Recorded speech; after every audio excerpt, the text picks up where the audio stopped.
Out to this, if I could get my single back. The Pentagon warning Congress about the growing ties between Russia and China as Vladimir Putin's brutal invasion of Ukraine continues. During this conflict, Russia and China have grown closer together. China's diplomatic and political and moral support for Russia's illegal invasion has been notable and has assisted the Russians in their position and their domestic political position as well. It appears increasingly to be an uneven bromance, as you put it, in which Russia could become the junior partner. Or is. Republican Congressman Marco Rubio is on the Senate Foreign Relations Committee and joins us now. Senator, how significant is it that after all these decades, it was always the Soviets and the Russians who were the superior power, economic and military? That's not the case now. Yeah. First of all, that's not the question you're supposed to ask me, according to do you have my headshot on that card to see what I look like so you can remember? No, I think it's an interesting look. What you're pointing to is that we're living in this moment, really, of historic shift. Like the world is literally changing. These are the things they're going to write history about. And clearly, China is not only the senior partner in that relationship, but China today is richer and more powerful than the Soviet Union ever was. And I think that's going to continue to be the case. So it requires us to reevaluate all our politics and everything we do geopolitically and how we respond to the world. And this is a new reality. I think it's not just it's China, but then you've got Russia obviously coming under their umbrella, Iran. You had an update here just a moment ago about Iran seizing a ship. That's in retaliation for a ship that is going to be seized because of sanctions against them. So you see this alliance of countries that are starting to line up underneath this Chinese world order. It won't be identical to the Cold War, but I will just say China is a much bigger threat to America than the Soviet Union ever was to America or the world. And we got to get on the same page on that. And any legitimate presidential candidate's got to tell me their China plan. The Russian ego in the past has been too big to ever be a junior partner. Now they have no choice. Let's talk to another disturbing thing here in America. This 21-year-old decides he wants to be tough in a chat room and shows these teenagers classified information. We know the damage is significant that is now out there. We also know that two Air Force officers seem to have lost their job. What could you tell us about these commanders? Well, I don't know about the commanders individually. It's great that there's some level of accountability and oversight of what was happening there, but ultimately it's obviously not enough to have prevented it.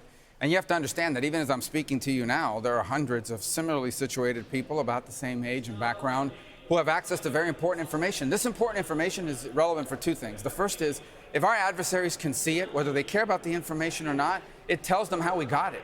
It tells them where you got it from, and it allows them to basically cut off accesses so we won't be able to find out stuff that's really even more important down the road. The other thing about these revelations, frankly, is that it really undermines the confidence of a lot of our countries that share intelligence with us or that are embarrassed by some of these. And the third thing that's really damaging is when people read these things, a lot of this is analysis. And again, I don't know which ones are credible. Maybe some were doctored. We don't know yet. And some maybe are not in the public domain yet.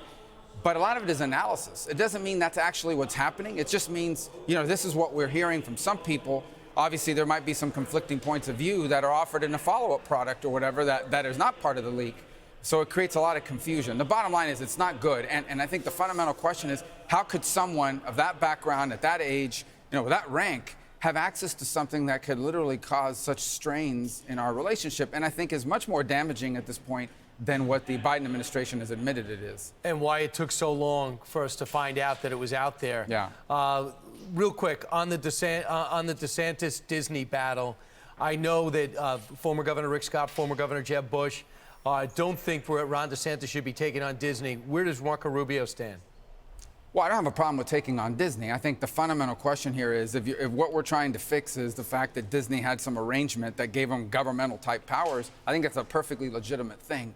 I think where it gets problematic in the eyes of some people is when you start creating the idea, and I'm not saying we're there yet as a state, but the idea that somehow, like if you run crossways with us politically, whoever's in charge, then you may wind up in the crosshairs of the legislature for political purposes to make a statement at you. So I don't think Disney's going to go anywhere. They've invested a lot of money and time, and I think that's going to find itself out. I do worry that if this happens too many times, businesses that are thinking about coming to Florida are saying, maybe we don't want to go there because if we get into a firestorm with them politically, they're going to come after our business. Again, a hypothetical issue, but I do think Disney is not different than any other company in the world, and I don't know why they should have government powers. That's something that was given to them a long time ago, and that's up for review every year. The legislature looks at it. And Senator, I'd just love for the corporations just to stay out of this. They had no business weighing in on any type of bill. Well, ask Budweiser. Yeah, absolutely. Lastly, today is draft day. Day one, arguably the most exciting non-competitive event you'll ever have in sports. It's getting bigger every year. And there's so many good quarterbacks in this draft, including the very talented Anthony Richardson of the Florida Gators. Tell me about this guy. Very talented. The guy's a truly an athletic freak. I mean, in terms of the things he can do athletically.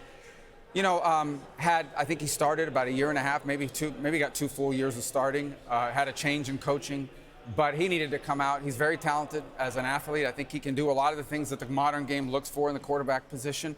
I think if he winds up in the right place, that doesn't have to start him right away, that gets good quarterback coaching, and that builds a system around him, I think he can have early success. I really do, because the guy does a lot of things to extend drives with his legs and just athletically. He's very talented. Senator, do you have a monitor there? Do I have a monitor? Yeah. Yeah, why? Go look down, because you used to coach football. We have some football players out in the square, and I know you're probably good at spotting talent. Are you seeing any prospective NFL players or Division I players out there on Fox Square? Because they're excited about draft day. Well, I need to get those guys.